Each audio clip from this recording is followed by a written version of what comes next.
All right, ladies and gentlemen, welcome back. We're going to show you a part of a video now, well, enough of a video, as much as we could show. You might find it hard to watch. I know I do. So if you want to turn away for 30 seconds or so. I don't know if you've heard about this because the media hasn't really talked about it. A woman in Afghanistan being lynched, being beaten, and killed because she allegedly burned the Quran. Now, as it turned out, she didn't even do that. But even if she did it, I mean, that's, of course, no punishment. But just, here it is. So watch if you choose. قلب کابل گفته می شود این خانم عصر پنجشنبه قرآن کریم را در زیارتگاه شاه دوشمشیره کابل با آتش زده و ثانیه های پس از آن مردم خشمگین او را لت و کوب کرده و با آتش کشیدند. آنان با سر دادن شعارهای در همین حال برخی رسانه ها گزارش دادند که خانواده فرخنده 27 ساله گفته است که دخترشان از سالهای پیش تکلیف روانی داشته است. آنان همچنان خواستار پیگیری قتل فرخنده شدند. اما منابع پلیس در کابل با وجود تماس‌های مکرر از اظهار نظر در این مورد خودداری. And that's what she looked like before the beating and before her death. Joining us now is Sonia Nassery Cole, Afghan American human rights activist, filmmaker, philanthropist, and author. Well, welcome back, first of all. What could you say about that? What? Honestly, I've seen it a couple times, and just seeing it right now, I'm shaking. It is probably the most violent act against a human being ever, with a mob watching. How could, there is about 50 or 100 men there standing, how could not one human being pick up this woman? I am appalled beyond words. Well, how can it be that not one human being would pick up this woman? Is this their interpretation of their religion? Is this what's permissible and accepted and encouraged under their interpretation of Islam? Is that the deal here, that we're seeing here? Obviously, and ignorance and lack of education. This kind of thing, you know, it never happened like 300 years ago in Afghanistan. Now it's happening. Now it's happening. After 15 years of America and Soviet Union, you think civilization came.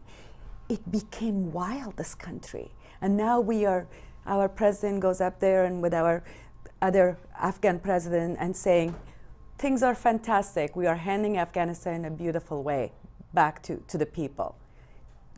This is barbarian. This is handoff of a country. Well, what happened? What happened during the time from the 80s where the Soviets invaded and right through till now to turn the country, the beautiful country that you knew so well, and to turn it into what it's now become? It's, to me, first of all, this country has been in war for 35 years. Prior to that, we had a kingdom. And this kingdom was not great, but nobody's nose bled in Afghanistan. Then Soviet Union came to Afghanistan to really take the natural minerals, which is the richest country in the world in minerals and all kinds of other things that you know, and a border to Persian Gulf and Indian Ocean because of strategic geographic location.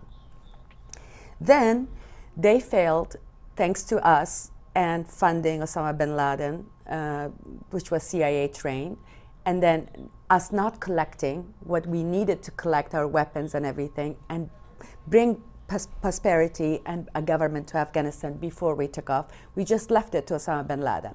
We made that safe haven for him to start ruling the Taliban rule. From that day on, things changed for Afghanistan. Taliban was there for 6 years. In 6 years, the country went 400 years backward, especially as far as women are concerned, what they did to women. Through Sharia, through radical Islam. Absolutely. I mean, that's the only explanation. It's the only explanation. And today, it's worse than ever. Taliban are much more in control. Just for example, the story of this 27-year-old, highly educated girl that was studying Islamic studies. Yeah. This girl goes to a mosque to pray. Right. Outside of these mosques, there are these people, that are calling themselves black magic type of people. And they make up this whole scenario, and the result is what we just saw. Yeah. It's insane. We're coming back with another segment with Sonia. Don't go away, folks. We're coming back right here on the Steve Malzberg Show.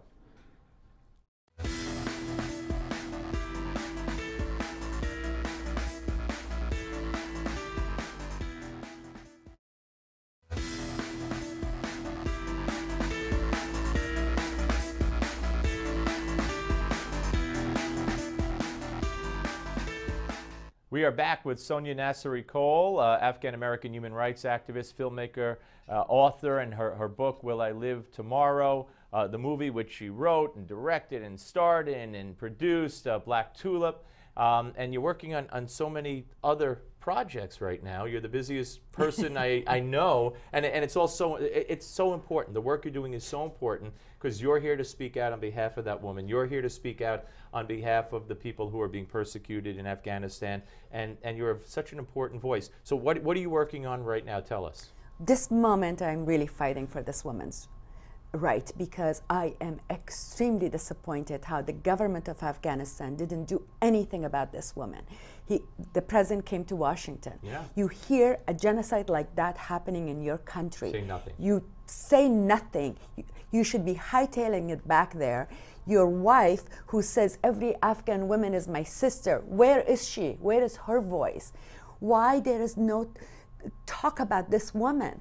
How, if I were the president of Afghanistan, I would have hanged these people on 3 squares because they took this woman from the mosque to a street. After the beating with the rocks, they had a car roll over her. Then they threw her by Kabul River and put her on fire.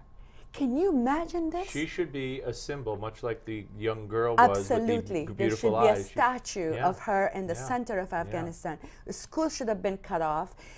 For 3 days, government offices, television, everybody should have talked about human rights and women's rights to educate these people. How about an opportunity, and I hate to bring American politics into it, but how about an opportunity here, an obvious opportunity, if it's heartfelt, for Hillary to say something? Absolutely. The women, Former Secretary of State. Mrs. Obama, they Yeah. are talking about women's rights. Where are they? This is the worst human right violation ever All right, happening. so in addition to sounding off for this, which is admirable and needed, I want to let the people know what else you're doing and where they could follow you and all that. I'm doing a documentary now, getting ready to do it. It's called The Hijack of Islam, The Big Divide. This documentary is a call for action. I'm meeting with a lot of world leaders that are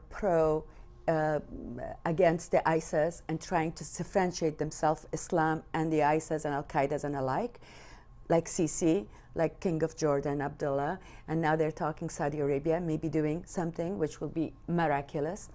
I'm doing this documentary with interviewing with all these heads of states, scholars in Islam, scholars in Christianity, scholars in Judaism, all to get together and we come to one conclusion: what happened, and what we can do about it. What we can do about it is a call for action, because you see these films and these documentaries, you go, oh, my heart is broken, but what can I do? Well, this documentary is going to tell you what we can do. It's a calling to 1.8 billion Muslims in the world to stand up and rise up and say something about these kind of atrocities that is happening in the name of their religion. Where are they? Why don't we hear from them? And to denounce the ISIS and the Taliban and the alike as terrorists, denounce them so they can never use the name of Islam again. And to stop, get social media to stop, completely ban these kind of organizations from advertising in our country and the world. You would think that would be a no-brainer. You would think. Why do they let them put their videos on, have accounts? I don't understand that. And mainstream media has to stop it, because we have made them important. They're glorifying They're everything. nothing. Yeah. They're parasites. Every little video or tweet they put out, we broadcast it all day long. Absolutely. Yeah. And then they're hanging, chopping the throats of Christians. Muslims. They kill more Muslims than anybody. Where can people go follow you? Give me a website, something. Follow me on Twitter, on Instagram, on Facebook. Okay. Please, I need support in doing this. I'm doing something massive. Absolutely, and I want to make a difference in this world. And you are making a difference. Sonia Nassery Cole, ladies and gentlemen, follow her, and you will be better for it. I promise you. Okay, when we come back, folks, thank you very much. Great to see you. Thank you. Give Me 5 is next. Don't go away.